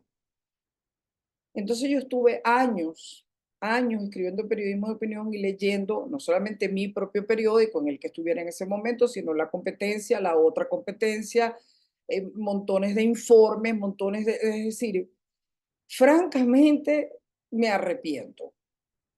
Francamente pienso que fue un tiempo perdido. No olvido nunca, les voy a contar una cosa, bueno, yo escribí una vez una nota sobre Bogotá, porque era una nota, yo tuve una época en la que tenía que trabajar mucho porque tenía que ganar dinero, pues, o sea, yo tenía que hacer muchas cosas. Entonces yo prácticamente escribía hasta obscenidades en los baños. Si con eso yo me ganaba 10 bolívares. O sea, a mí me decían, ve y escribe una obscenidad en un baño, que aquí tiene, o sea, yo lo hacía, escribía muchísimo. Entonces, había una línea aérea que me pidió una crónica sobre Bogotá. Y entonces yo fui con una querida amiga que es Ana María Ferris, quien iba a hacer las fotografías de la crónica. Y Ana María me dijo, mira, vamos a levantarnos bien temprano, nos levantamos bien temprano porque yo quiero captar la luz de Bogotá, como a las 7. Efectivamente fue una belleza una iniciativa muy buena. Y el punto es que cuando yo escribo la crónica, que era una crónica por una línea aérea, entonces yo escribí que la luz de Bogotá era rosa y era como una rosa cernida. Que cuando yo era niña, yo veía a mi madre, que mi madre hacía muchas tortas y cernía la harina. Entonces yo me sentaba en la mesa, así, digamos, pequeña yo, y yo veía la harina una vez cernida, ¿no? Y me parecía un espectáculo bellísimo, o sea, cómo la harina se convertía en una nube, una cosa así, y entonces yo sentí que la luz de Bogotá era como si pudiera cernir una rosa, es decir, pasarla por el colador, y que lo que había era polvo, algo así, de rosa, pues. Total, a los pocos días veo a Milagros Mata Gil en una fiesta y ella me aparta, esto te estoy diciendo, pero hace como 25 años. Y Milagros me dijo, mira, leí esta crónica que escribiste sobre Bogotá. Yo quiero decirte que esa figura de decir que la luz de Bogotá es una rosa cernida, esa es una cosa de una belleza. Y me dijo, no te malbarates con el periodismo, no pierdas tiempo con el periodismo, dedícate a escribir. Eso me lo dijo ella hace muchos años. Pero bueno, yo tenía que ganarme la vida, probablemente tampoco he tenido mucha fe en mí como escritora, no sé. Simplemente yo hago mis notas, tengo que ganarme la vida, una nota, otra nota, y así eh, creo que sí, que en una soledad que yo atribuyo al hecho de que yo salí de Perijá cuando yo tenía 15 años. Entonces fui a Maracaibo a continuar el bachillerato. Ahí me sentía muy sola porque había perdido, bueno, mi paisaje inaugural, pues mi paisaje que toda la vida, el pueblo está al pie de la sierra, de manera que yo crecí viendo las montañas. Y bueno, entonces en Maracaibo me sentía, bueno, otra vez muy sola, muy fuera de pote, muy tal, me la pasaba leyendo. Después, cuando ya digamos, me acomodé, que ya tenía una comunidad en Maracaibo, tal, entonces con el que era mi esposo en ese momento, nos fuimos para Caracas y venga yo otra vez a estar, bueno, fuera de pote, no había estudiado con nadie, eh, qué sé yo, ¿no? Entonces, no sé, se me fue alimentando, creo yo, pues una idea de insularidad, de aislamiento, de soledad. Nadie me habla de mis libros. eh, a mí me asombra que alguien los haya leído. Yo siempre pienso que, no sé, que la gente los compra porque se las atraviesa, pero después los tira por ahí, porque no sé, no, digamos que sigo escribiendo como con impunidad porque siempre digo, ay, bueno, total, esto nadie lo va a leer. De manera que en este momento estoy escribiendo 2 libros. Uno es sobre la experiencia que tuve en México, que fue mi primera migración, una migración muy dura, porque yo que había tenido una salud de hierro, se me afectó mucho en México.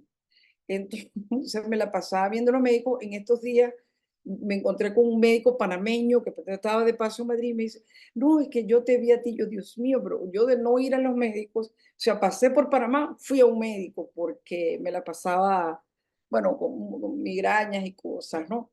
En México. Entonces, quiero contar, eso es una cosa muy íntima sobre esa primera migración de México y todo lo que pasó y bueno, lo quiero contar. Y a la vez, y también estoy escribiendo otra cosa que se llama Señorita Maestra, Solveig, justamente, Señorita Maestra, que es la vida de una maestra venezolana que nace en la segunda mitad, hacia el final del siglo XIX, nace en la Hacienda de San Mateo, ¿sabes? La Hacienda de San Mateo, donde nacieron pues la Hacienda de los Bolívar, donde murió María Teresa del Toro, y esta mujer va a morir en 1930.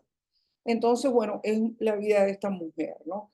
Y ya te digo, lo voy haciendo como en una conciencia de aislamiento y de soledad y de que a quién le puede interesar eso, a mí sí, desde luego. Entonces ya me he encontrado así como, bueno, yo voy a escribir lo que yo quiero leer. Entonces, esto para mí me resulta tan impactante. Tengo que decirte que a lo largo de tu exposición de pronto me disocié, ¿no? Como me llaman tanto, que me tratan de insultar llamándome disociada. Me han llamado tantas cosas. La última que me dijeron hace como 2 días es una buenísima, me ha gustado mucho. Vieja cafetalera. Vieja cafetalera. O sea, bueno, es lo que, digamos, me hace mucho bien. O sea, en un momento llegué, no sé, tú sabes, ya no sentía que esa vergüenza horrible, están hablando de mí. Por supuesto, soy una farsante, desde luego no tengo tal cosa como una obra para que se hable de mi trabajo de esa perspectiva, cuando yo lo que siempre he estado haciendo, no sé, es bregando para ganarme la vida.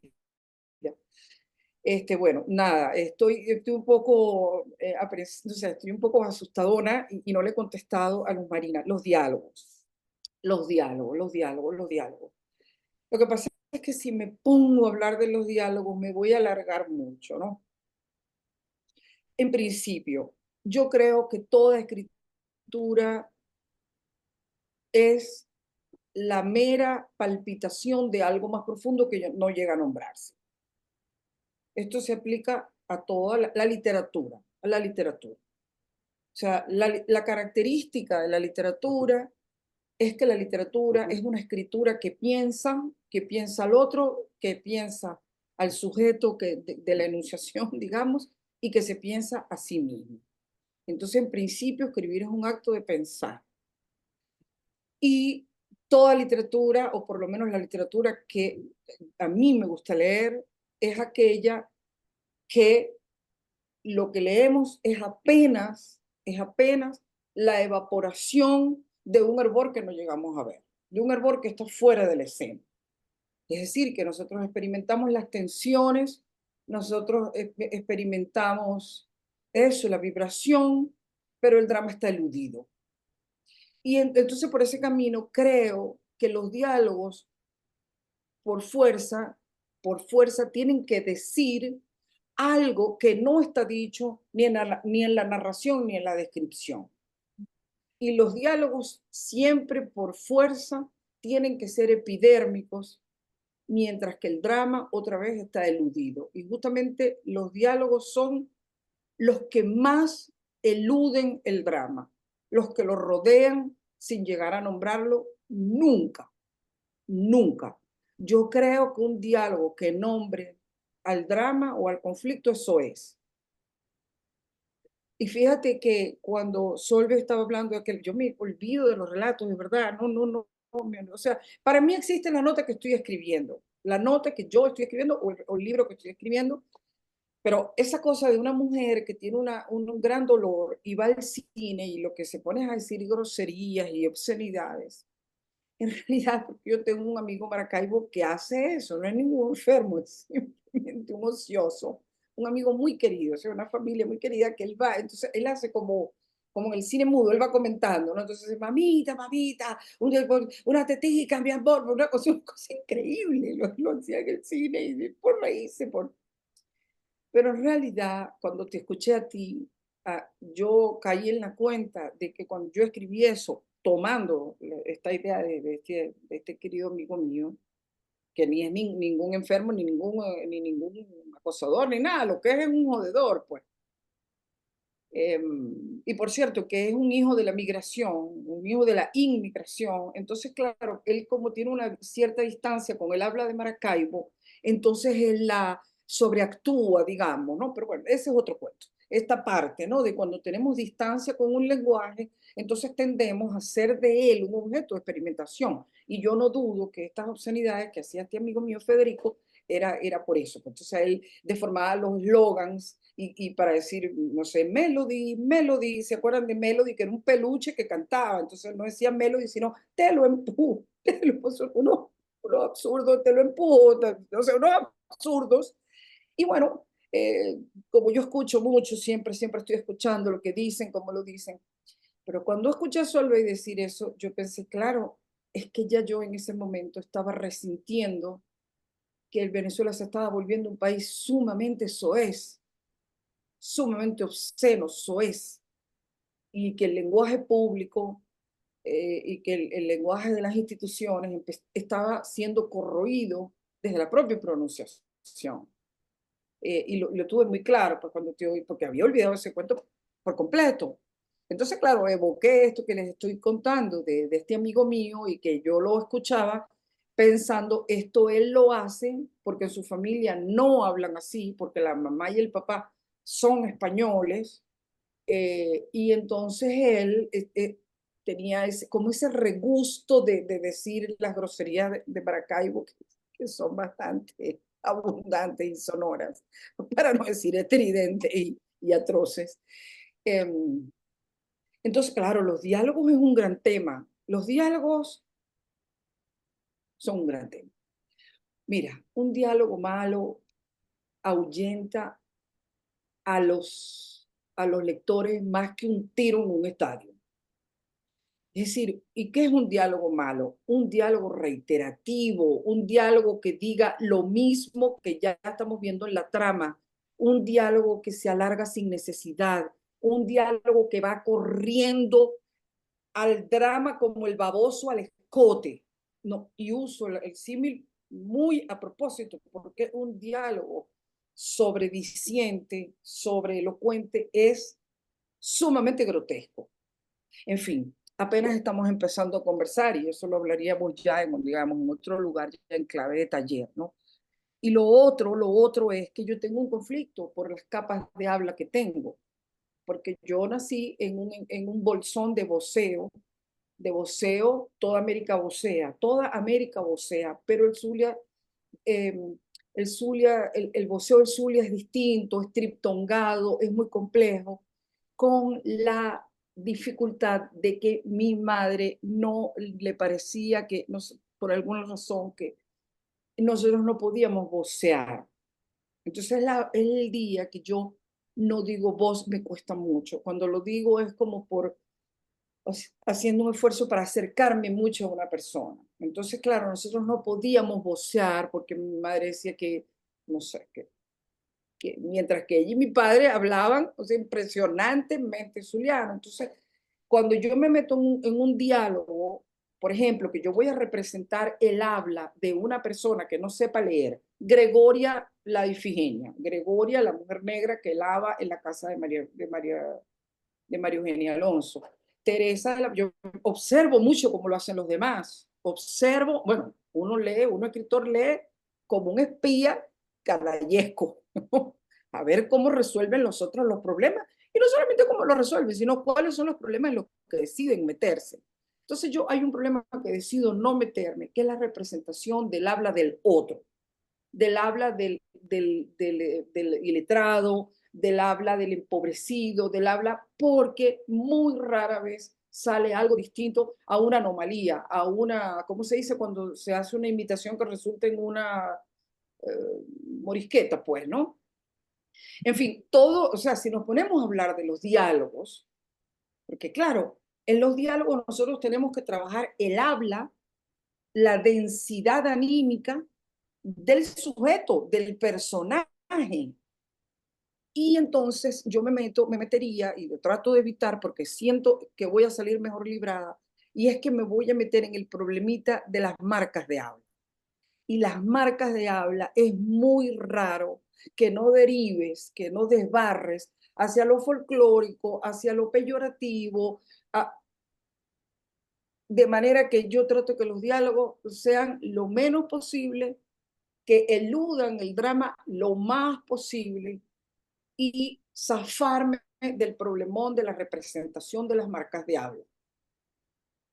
No, más o menos, bueno, Luz Marina, no sé si esto Sí, no, súper, no es que lo hiciste muy bien. Lo que quería decirte es que yo te había oído que te costaba hacer diálogos, pero más bien por el contrario, los que encuentro en tus narraciones se complementan muy bien con las voces del narrador, porque de repente son diálogos que parecen, como tú dices, sin drama, pero se intuye el drama entre líneas.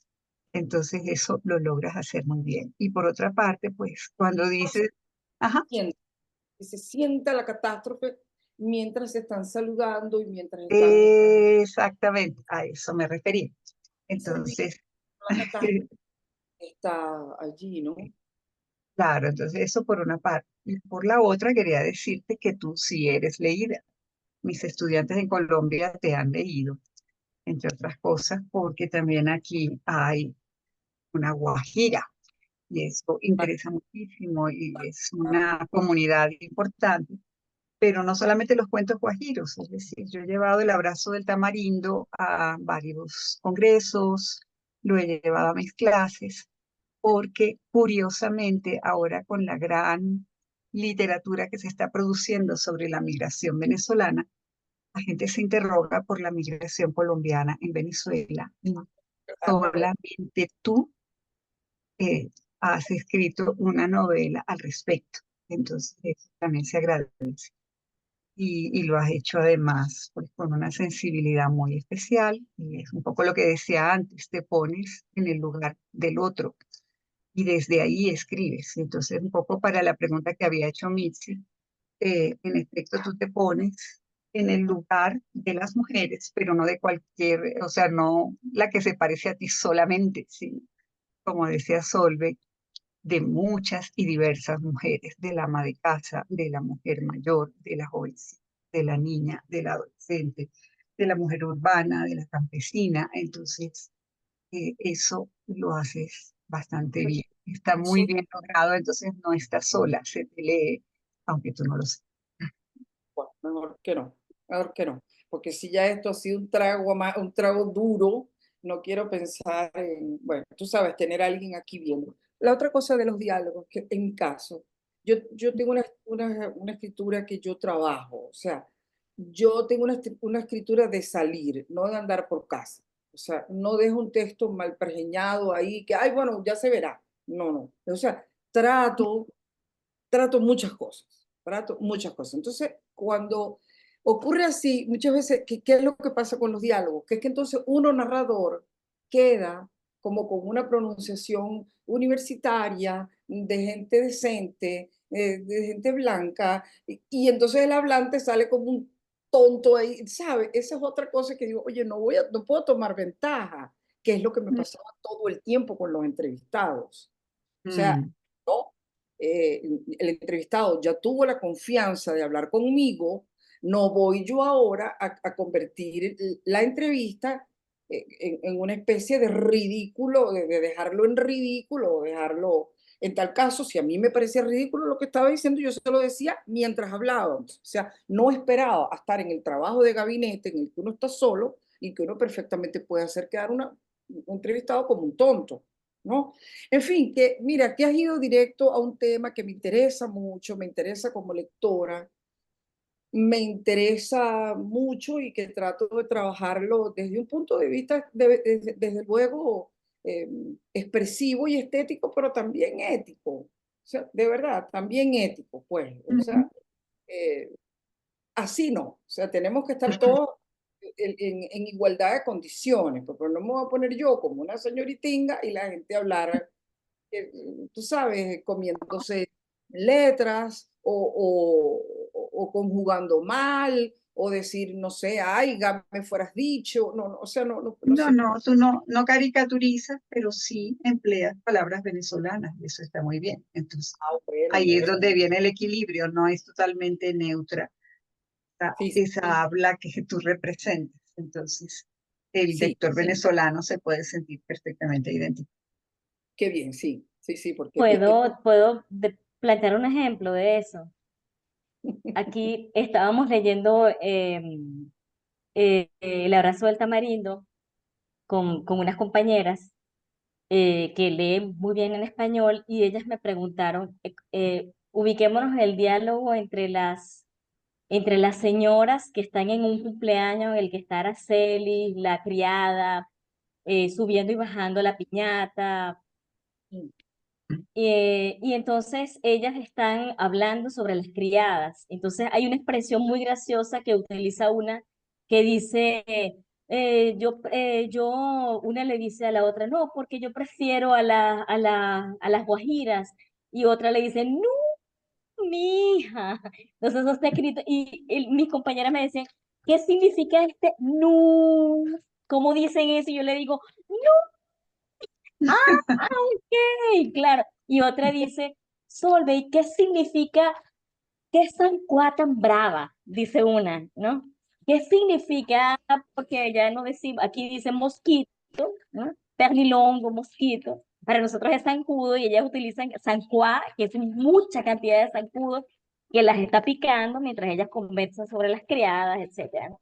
Entonces, eso es, digamos, ese diálogo que es riquísimo, es un poco cruel, ¿no? Porque ellas ponen a las criadas colombianas por el piso, a las criadas guajiras, entonces se ve un poco esa visión subalternizadora de las mujeres en San Fidel, en machiques, ¿no? En ese machique recreado así, pero es un diálogo muy rico con un registro muy interesante porque son mujeres que son amas de casa, cuyos esposos trabajan, ellas están en casa, ellas conversan, pero se permiten, digamos, hay una autenticidad hay una autenticidad de ese registro del español de Venezuela que es muy sabroso, pero que va a necesitar, por ejemplo, que un hablante español de Venezuela a lectoras, lectores que sean hispanistas, digamos, que le echen una mano, por ejemplo.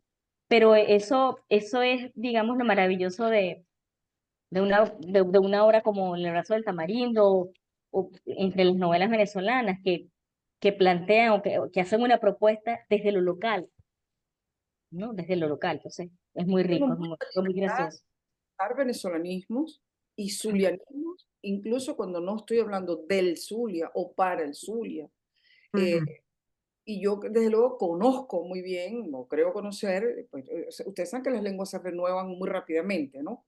Y ahora ya hay cosas que ya yo no sé. O sea, tengo que estar preguntando, esto qué sé yo, sobre todo el habla de los jóvenes, o la apelación a cosas como el sexo, o las salidas, o salidas de salir muchachos a rumbear y eso.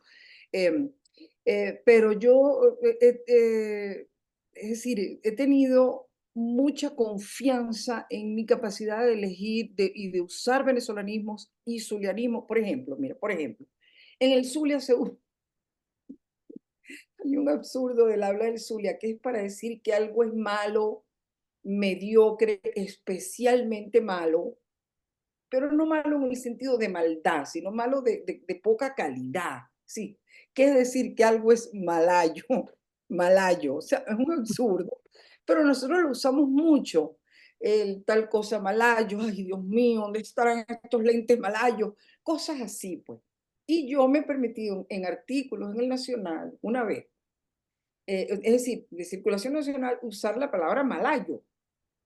Y, y bueno, pienso, no me importa, qué sé yo, es que estoy como, sabes que uno escribe para un lector ideal, que probablemente no existe, que es un lector que te entiende lo que dices, te entiende lo que no dices, te entiende tus rodeos para, qué sé yo, el lector ideal es como el príncipe azul, pues, ¿no? Es algo que no existe, nunca va a existir, pero sin embargo uno lo sigue esperando.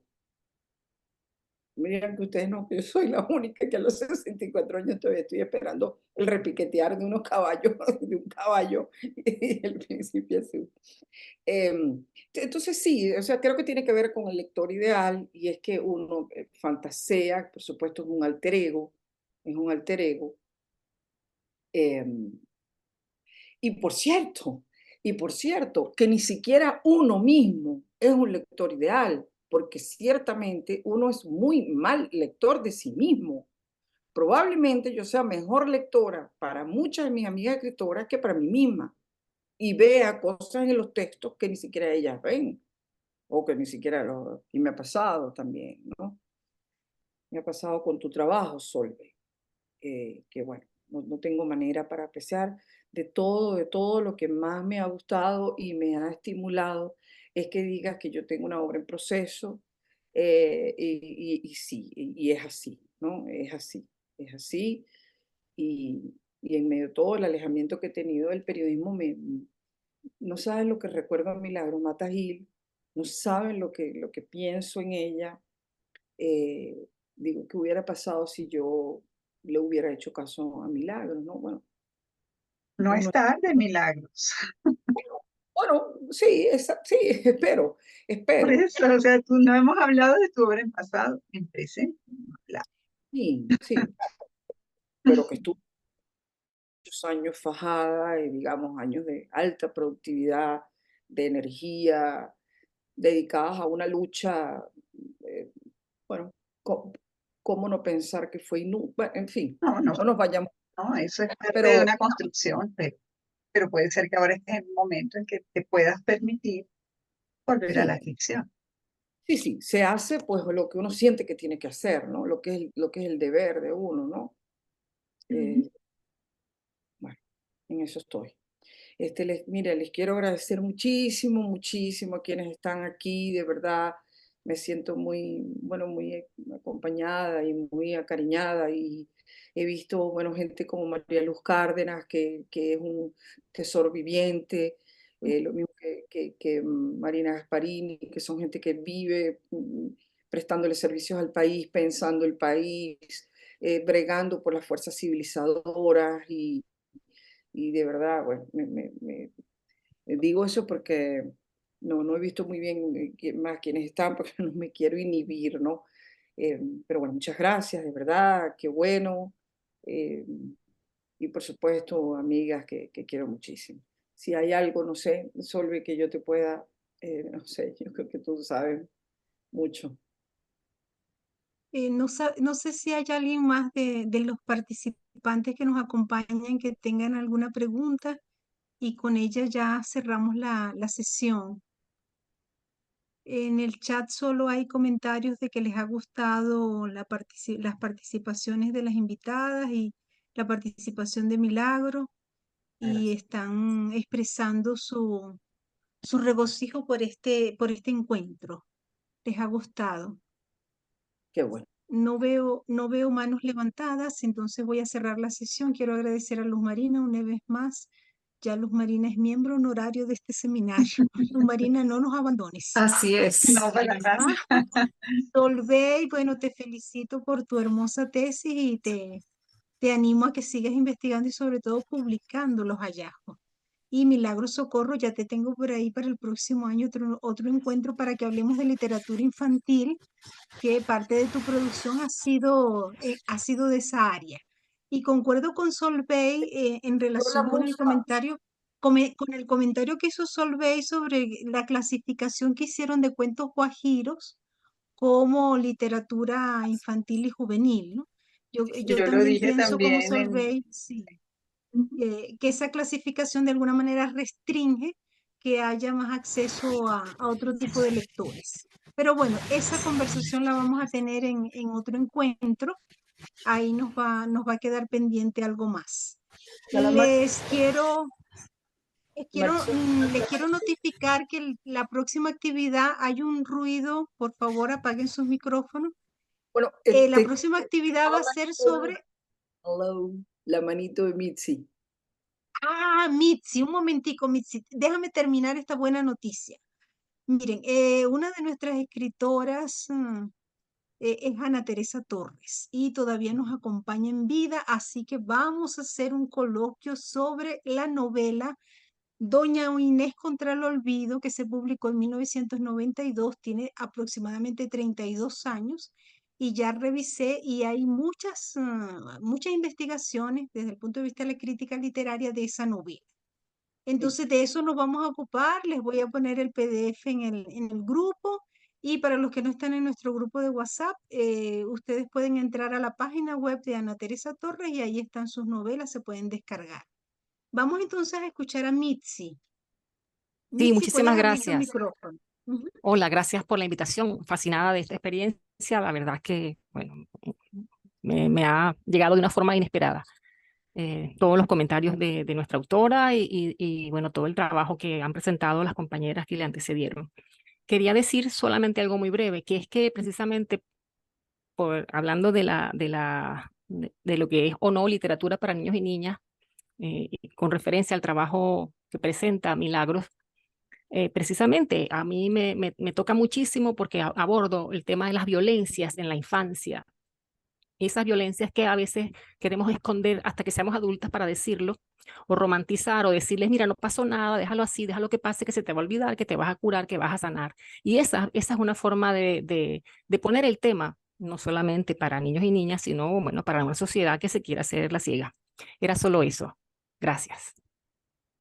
Es solo esa pelusa. Qué bárbara. No te oímos, Marisol, no te oímos. Milagro, Quería cerramos decir con... algo antes de cerrar, Ajá, Solveig. para que a Milagro no le quede duda. Aquí Ujú. estamos leyendo empeñosamente, ha llamado mucho la atención Sangre en la boca, entre algunos profesores, ha llamado mucho la atención, y textos maravillosos como El callejón demográfico, que publicaste en Pro Da Vinci, en respuesta, en relación con una foto de una mujer con un señor, es maravilloso porque además mete el dedo en la llaga.